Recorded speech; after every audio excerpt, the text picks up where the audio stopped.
जय डुगर जय डोगरा। जय डुगर जय डोगरा। जय डुगर जय डोगरा।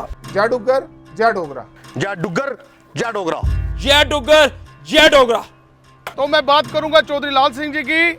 हमारे ठीक पीछे सुपर स्पेशलिटी हॉस्पिटल है। यह सुपर स्पेशलिटी हॉस्पिटल जो है ये चौधरी लाल सिंह जी की देन है। तो मेरा वोट चौधरी लाल सिंह जी को।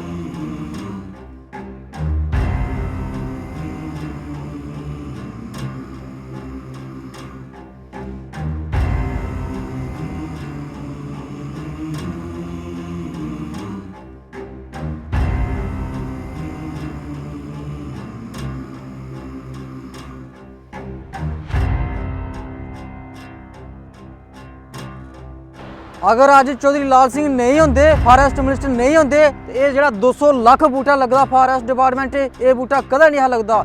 इसलिए मेरा वोट चौधरी लाल सिंह की जाना यार, सीधी गल है।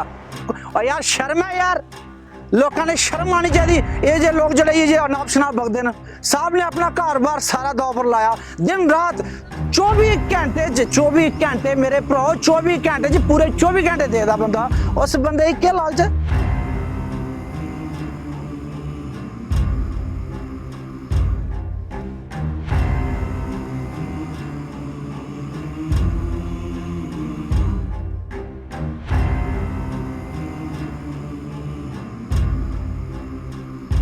मेरा वोट चौधरी साहब की। चौधरी लाल सिंह थे तो हमारा हेल्थ डिपार्टमेंट नंबर 1 था। चौधरी लाल सिंह थे तो एम्स कश्मीर के बजाय जम्मू में भी आए। उन्होंने खुद सर्वे करवा के ये लैंड एम्स को दिलाई।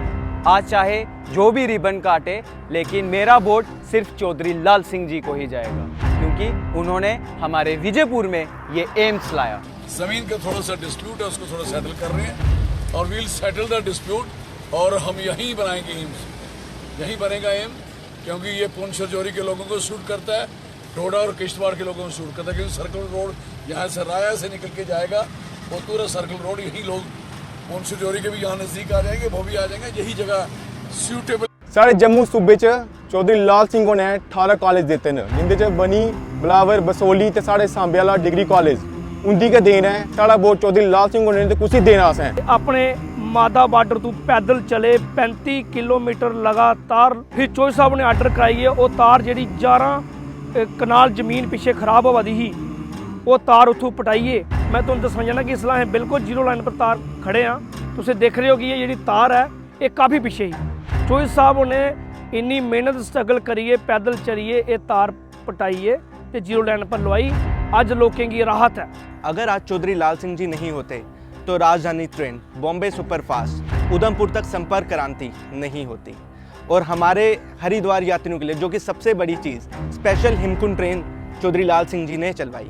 DMU डीजल मैकेनिकल यूनिट नहीं होता तो आज पठानकोट से उधमपुर लोकल यात्रा तो पॉसिबल ही नहीं होती। अगर चौधरी लाल सिंह नहीं होते तो ये डेंटल कॉलेज भी नहीं होता है। आज पूरा यूथ स्टूडेंट कराया दिया है, हाथ का कराया दिया है, तो ये चौधरी लाल सिंह ने अपने यूथ टाइम च एक कराया अद्धा कराया।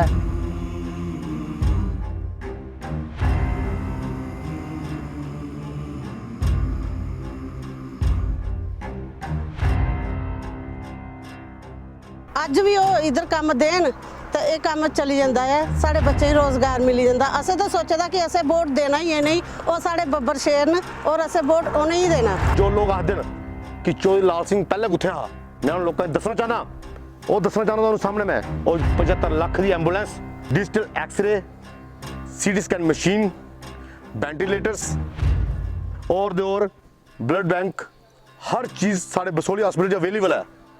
और लोग आखते कम नहीं किया।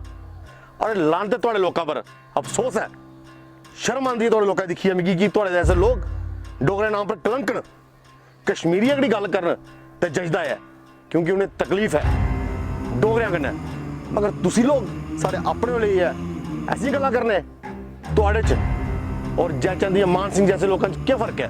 तो चौधरी साहब ने ऐसा सिस्टम बनाया कि एक्सपीरियंस बेस के उपर दवाइयां के लाइसेंस दिते जाएंगे। और मैं इस मीडिया के माध्यम कन्नै तुसें एक चीज़ और दस्सी ओड़ां ਇਸ ਜੰਮੂ ਕਸ਼ਮੀਰ ਦੇ ਵਿੱਚ ਐਸਾ ਰਿਕਾਰਡ ਬਣਿਆ ਹੈ, ਨਾ ਐਸਾ ਰਿਕਾਰਡ ਕਿਸੇ ਨੇ ਕਦੇ ਬਣਾਣਾ ਤੇ ਨਾ ਕਦੇ ਐਸਾ ਰਿਕਾਰਡ ਕਦੇ ਬਣਿਆ। 1000 ਰਜਿਸਟ੍ਰੇਸ਼ਨ ਜਿਹੜੀ ਹੈ ਚੌਧਰੀ ਲਾਲ ਸਿੰਘ ਹੋਰਾਂ ਕੀਤੀ ਹੈ। ਕੋਈ ਮਾਈ ਦਾ ਲਾਲ ਜਿਹੜਾ ਨਹੀਂ ਕਰੀ ਸਕਦਾ, ਉਹ ਵੀ ਫ੍ਰੀ ਆਫ ਕਾਸਟ।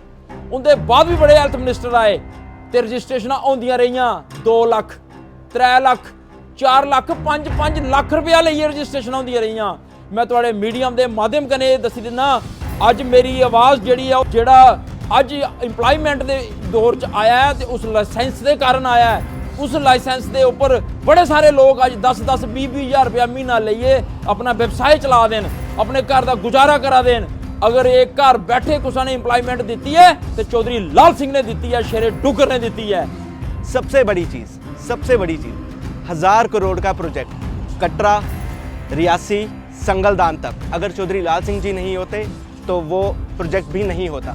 तो मेरा वोट चौधरी लाल सिंह जी के साथ। ਤੇ ਮੈਂ ਤੇ ਪੂਰਾ ਯੂਥ ਚੌਧਰੀ ਲਾਲ ਸਿੰਘ ਦੇ ਨਾਲ ਹੈ ਤੇ ਉਹਨਾਂ ਨੂੰ ਪੂਰਾ ਵੋਟ ਦਿਆ ਕਰਾਂਗੇ ਔਰ ਪੂਰਾ ਸਪੋਰਟ ਕਰਾਂਗੇ। इसलिए मेरा वोट चौधरी लाल सिंह जी को है। ਪਹਾੜਪੁਰ ਤੋਂ ਲਈਏ ਮਾਵਾ ਤੱਕ ਜਿੰਨੀ ਵੀ ਬਾਰਡਰ ਉੱਪਰ ਲੋਕ ਰਹਿੰਦੇ ਨੇ ਉਹਦਾ ਸਾਰਿਆਂ ਦਾ ਵੋਟ ਚੌਧਰੀ ਲਾਲ ਸਿੰਘ ਹੀ ਹੈ। ਚੌਧਰੀ ਸਾਹਿਬ ਦੀ ਵਜ੍ਹਾ ਕਹਿਣਾ ਹੈ ਜਿਹੜੀ ਹੋਮੋਪੈਥੀ ਸਿਸਟਮ ਆਫ ਮੈਡੀਸਿਨ ਹੈ ਇਹ ਲੀਗਲ ਹੋਈ ਹੈ ਜੰਮੂ ਕਸ਼ਮੀਰ ਦੇ ਅੰਦਰ, ਇਸ ਲਈ ਸਾਡੇ ਕੁੰਬੇ ਦਾ ਵੋਟ ਸਾਰਾ ਵੋਟ ਚੌਧਰੀ ਲਾਲ ਸਿੰਘ ਹੀ ਜਾਂਦਾ ਹੈ।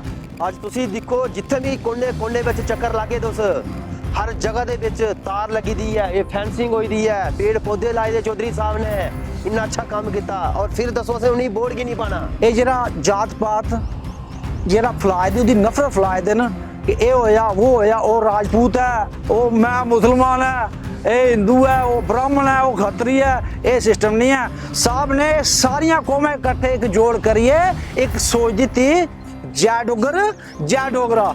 ਸਾਬੀ ਕੋਈ ਰਾਣਾ ਲਾਲਤਾ ਕੋਈ ਜੰਮਿਆ ਨਹੀਂ ਹੈ, ਠੀਕ ਹੈ। ਬਾਕੀ ਇਹ ਹੈ ਕਿ ਸਾਰੇ ਲੋਕਾਂ ਦਾ ਸਹਿਯੋਗ ਚਾਹੀਦਾ ਤੇ ਇਨਸ਼ਾਅੱਲਾ जीत अपनी है।